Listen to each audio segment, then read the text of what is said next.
Bonsoir à tous, merci de nous rester fidèles. Tout de suite le sommaire de votre journal.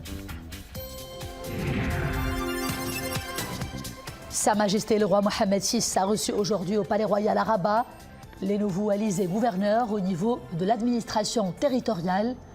Les développements dès le début de ce journal.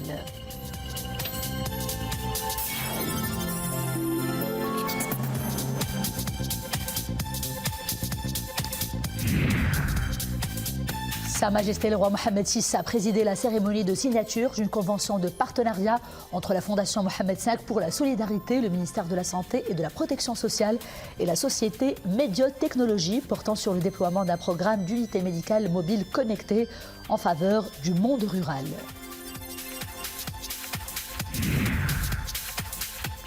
Ouverture à Rabat des travaux de la 10e Assemblée générale de l'Union africaine des aveugles en présence Son Altesse la Princesse Lalla Lamia Solh, présidente de l'organisation alaouite pour la promotion des aveugles au Maroc. L'événement aspire à renforcer les efforts communs pour l'autonomisation des non-voyants au niveau national et même continental.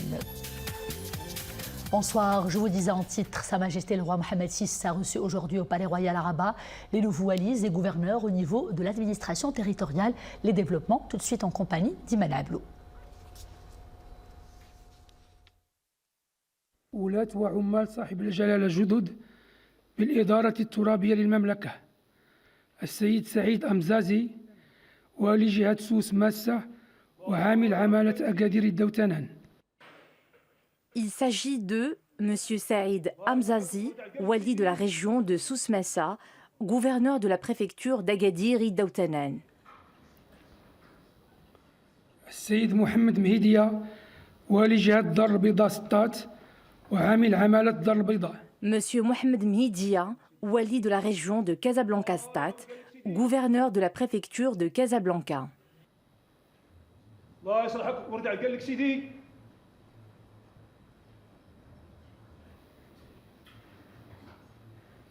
السيد فريد شراق والي جهة مراكش آسفي وعامل عمالة مراكش. M. Farid Chouraq, wali de la région de Marrakech-Safi, gouverneur de la préfecture de Marrakech. ورجع قال لك سيدي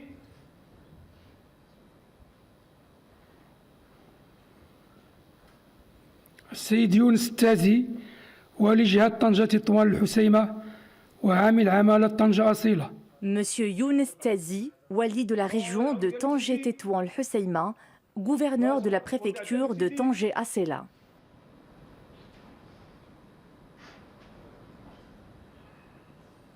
السيد علي خليل والي جهة الداخلة والذهب وعامل إقليم والذهب. M. Ali Khalil, wali de la région de Dakhla Ouad Dahab, gouverneur de la province d'Ouad Dahab.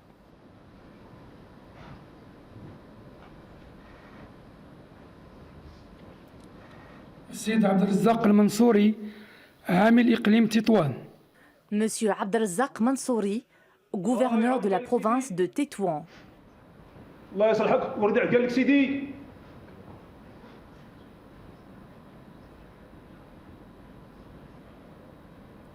السيد حسن زيتوني عامل إقليم الحسيمة. M. Hassan Zitouni, gouverneur de la province d'Al قال Husseima. لك سيدي الله يصلحك ورجع قال لك سيدي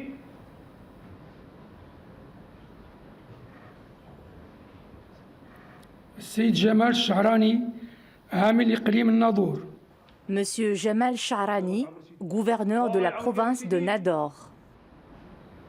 الله يصلحك ورجع قال لك سيدي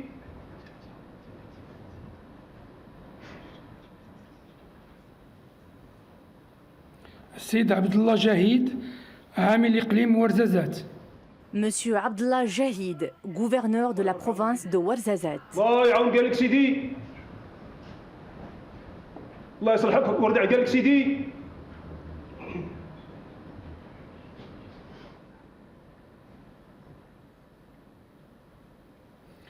السيد إسماعيل هيكل عامل إقليم تنغير. M. Ismail Heikel, gouverneur de la province de الله Tinghir. يعاون قال لك سيدي الله يصلحك ورجع قال لك سيدي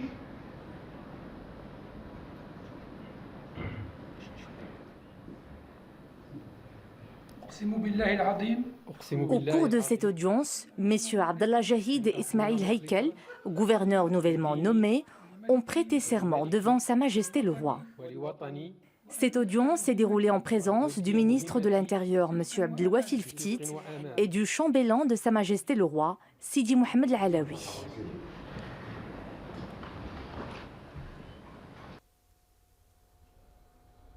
Et toujours au Palais Royal de Rabat, Sa Majesté le Roi Mohamed VI a présidé aujourd'hui la cérémonie de signature d'une convention de partenariat entre la Fondation Mohamed V pour la Solidarité, le ministère de la Santé et de la Protection sociale et la société Médiotechnologie portant sur le déploiement d'un programme d'unité médicale mobile connectée destiné à améliorer l'accès aux prestations médicales des habitants du monde rural. Nissali El-Hamdaoui. Palais Royal de Rabat, Sa Majesté le Roi Mohamed VI préside la cérémonie de signature d'une convention de partenariat entre la Fondation Mohamed V pour la Solidarité, le ministère de la Santé et de la Protection sociale et la société Médiotechnologie. Une convention portant sur le déploiement d'un programme d'unité médicale mobile connectée destiné à améliorer l'accès aux prestations médicales des habitants du monde rural. Ce programme, dont la convention a été signée par messieurs Khalid Ait Taleb, ministre de la Santé et de la Protection sociale, Mohamed Al-Azami, coordinateur et membre du conseil d'administration de la Fondation Mohamed V pour la Solidarité, et Mohamed Benouda, président directeur général de la société Médiotechnologie. Ce programme procède de la conviction profonde du souverain de faire du droit d'accès aux services de santé un des piliers majeurs pour la consolidation de la citoyenneté et pour la réalisation d'un développement humain global et intégré. Il s'inscrit dans le cadre du projet royal de réforme du système de santé et de généralisation de la protection sociale et représente un nouveau modèle d'intervention qui combine soins de proximité et télémédecine. Un programme pilote qui permettra le déploiement d'unités médicales connectées dans les zones souffrant d'un déficit en matière d'accès aux prestations de santé. Ces unités comportent chacune un médecin généraliste, 2 infirmiers et une assistante administrative. Elles sont dotées d'équipements biomédicaux de pointe permettant d'assurer des consultations médicales en présentiel pour la médecine générale et des téléconsultations spécialisées via une connexion avec le plateau central de télémédecine composé de spécialistes en gynécologie obstétrique, pédiatrie, endocrinologie, dermatologie, ORL, cardiologie et pneumologie. La mise en œuvre du programme repose dans une première phase d'1 an sur le déploiement de 50 unités médicales mobiles connectées à travers les différentes régions du royaume, et plus précisément au niveau de 40 provinces. Le choix des provinces a été fait sur la base d'une analyse des données de positionnement des centres de santé au niveau provincial. La première phase du dit programme nécessitera la mobilisation de 20 médecins spécialistes pour le plateau central de télémédecine, 50 médecins généralistes, 100 infirmiers et 100 assistantes répartis sur les différentes provinces. Un budget de 180 millions de dirhams sera engagé pour sa réalisation.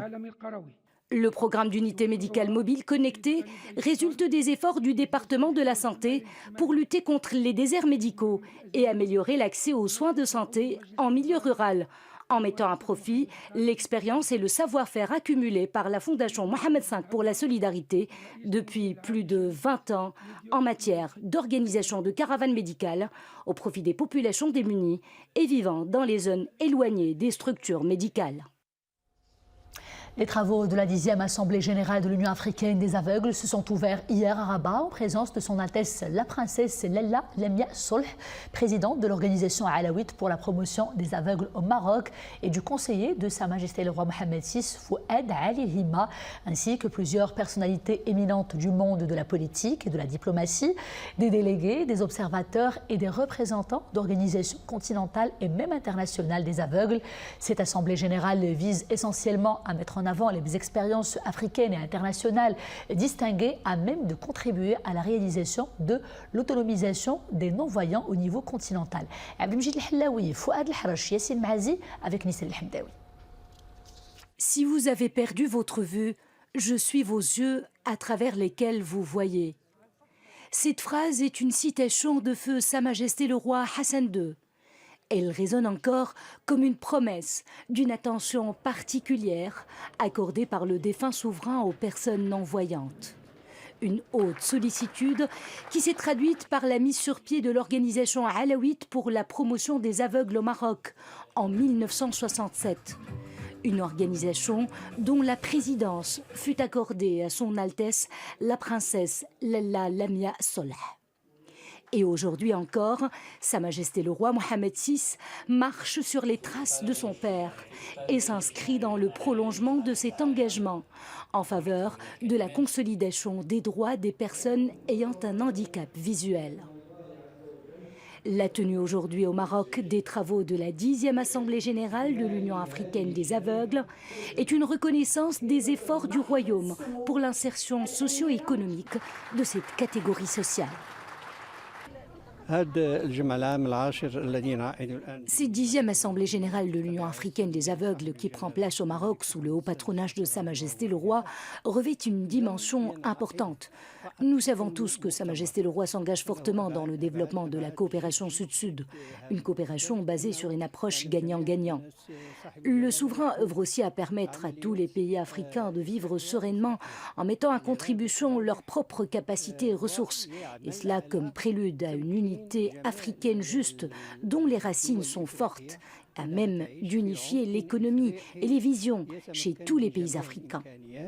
ويكون بداية لوحدة إفريقية صحيحة. المجهودات اللي كتقوم بها بلادنا تحت الرعاية والإشراف. Les efforts déployés par notre pays sous la conduite éclairée de Sa Majesté le Roi nous ont permis de réaliser des avancées considérables, comme l'accès des personnes en situation de handicap à leurs droits, en exécution des hautes orientations royales et en application des dispositions de la Constitution. Il faut savoir que Sa Majesté le Roi ne cesse d'entourer les personnes à besoins spécifiques de sa haute sollicitude. En témoigne leur inclusion dans le programme d'aide directe, en particulier les enfants souffrant de handicap. Faciliter au quotidien la vie des personnes mal ou non-voyantes, favoriser leur autonomie et leur inclusion dans la société moderne d'aujourd'hui est une nécessité vitale pour cette catégorie. Le modèle marocain en matière d'accompagnement de ces personnes à besoins spécifiques est une source d'inspiration pour de nombreux pays africains. C'est vraiment extraordinaire de pouvoir se réunir encore une fois, surtout après la crise du Covid-19. Ça fait plaisir de revoir les pays africains afin de permettre l'échange des idées et des pratiques, ainsi que l'exposition de nos problèmes, afin de pouvoir les résoudre ensemble. Nous espérons que ce congrès sera sanctionné par une déclaration qui apporterait des actions concrètes qui nous seront bénéfiques pour les années à venir.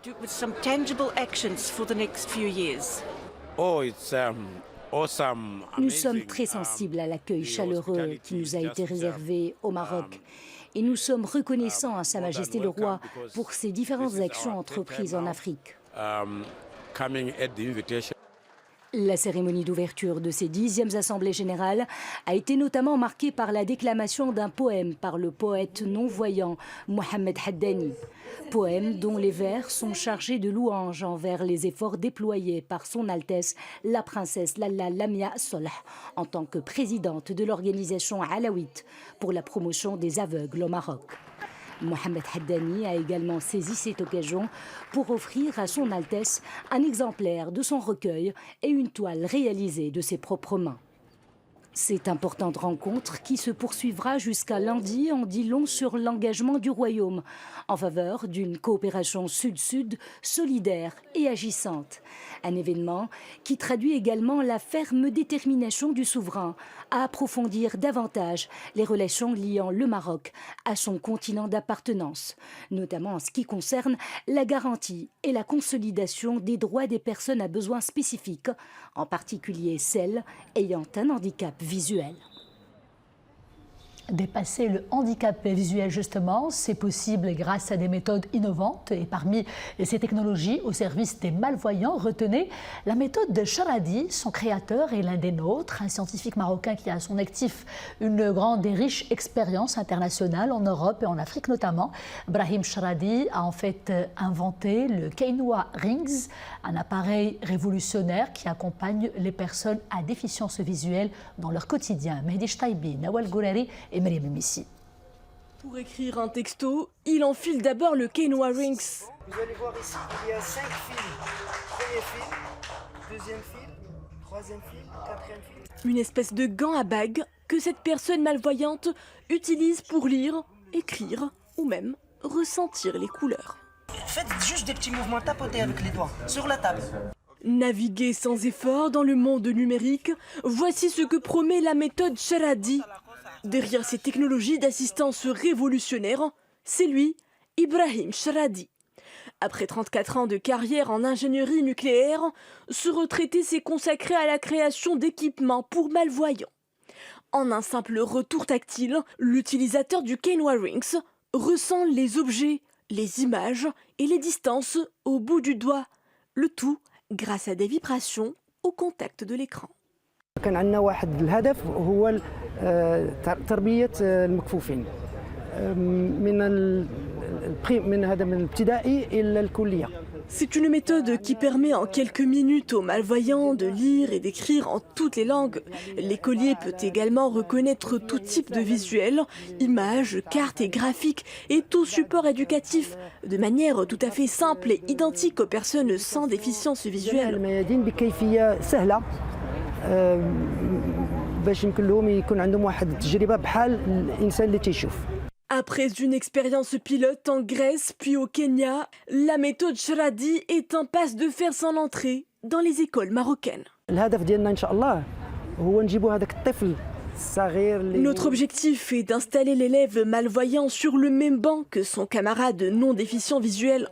Les deux vont pouvoir assimiler les mêmes informations à la même cadence, et ce, du primaire à l'université.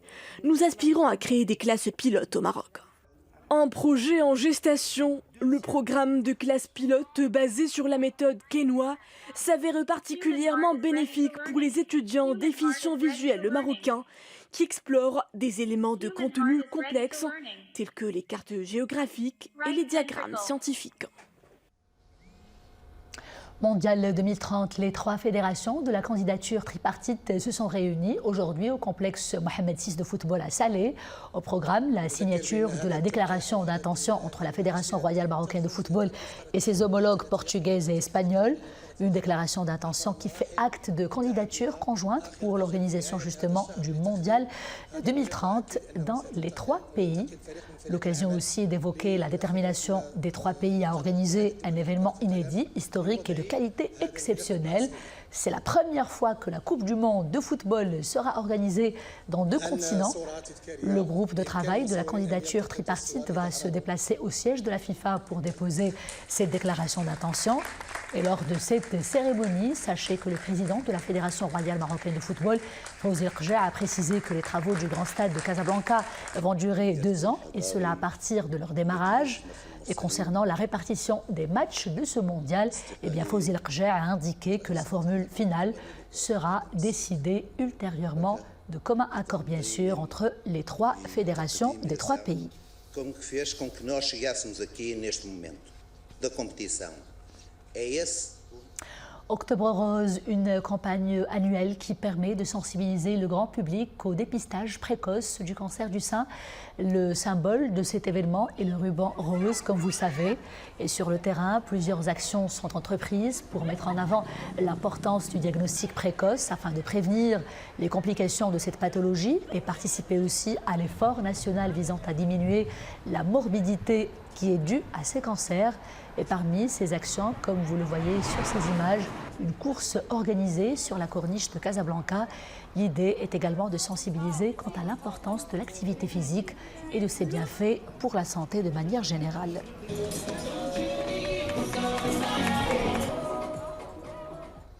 En plus bref, le dossier international de ce journal, avec d'abord la situation humanitaire qui est vivement alarmante à Gaza. L'armée israélienne a bombardé sans cesse hier la conclave après une nuit de frappes intenses. Des frappes qui ont détruit des centaines de bâtiments, selon les secouristes, 3 semaines après le début d'une guerre déclenchée par l'attaque du Hamas, la plus meurtrière dans l'histoire d'Israël. Au 22e jour du conflit qui a fait des milliers de morts, le territoire palestinien de Gaza, assiégé par Israël et où s'entassent quelques 2,4 millions d'habitants privés de tout. est désormais coupé du monde en raison de l'arrêt des télécommunications et d'Internet également. L'ONU dit craindre une avalanche de souffrances humaines dans la bande de Gaza.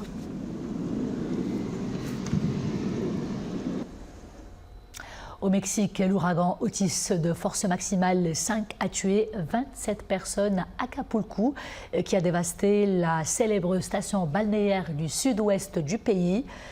Il a surpris par la rapidité avec laquelle il s'est renforcé en mer avant de toucher la terre. Un phénomène exceptionnel selon le Centre national des ouragans des États-Unis. L'ouragan Otis a battu en fait des records. C'est l'un des ouragans à intensification la plus rapide jamais enregistrée dans la région. Retour à l'actualité nationale avec d'abord de la culture et je vous propose d'aller à la rencontre, à la découverte de l'univers de l'artiste peintre Mohamed Ali Ghazim. Les arts plastiques se sont révélés une nouvelle vocation pour lui après avoir pris sa retraite professionnelle. Mohamed Ali Ghazim expose ses œuvres à Rabat. Il raconte à travers ses œuvres, ses expériences et aussi son regard sur la vie. Fouad El-Haraj et Zakaria Mouqil-Billah. Des paysages naturels, des édifices urbains et des décors emblématiques de la culture marocaine. Tout cela trouve écho chez l'artiste Mohamed Ali Ghazim. Après avoir pris sa retraite professionnelle, l'homme semble avoir retrouvé son chemin de liberté par le biais du pinceau. Une nouvelle passion qui l'aide à raconter ses expériences actuelles et passées et à exprimer toute son énergie artistique.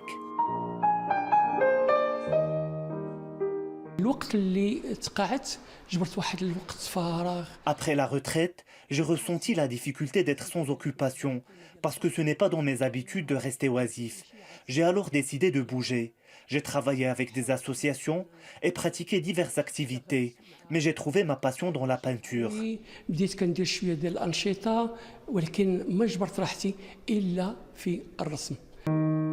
Avec des couleurs vives et joyeuses, l'artiste livre son regard authentique sur les choses.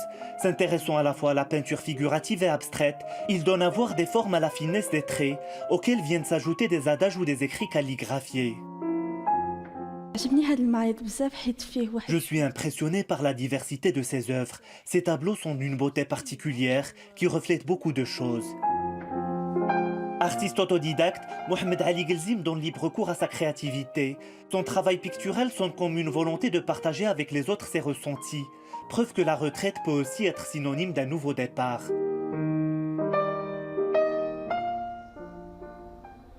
Et c'est la fin de ce journal. Merci d'avoir été des nôtres. À demain, toujours avec grand plaisir. D'ici là, portez-vous bien.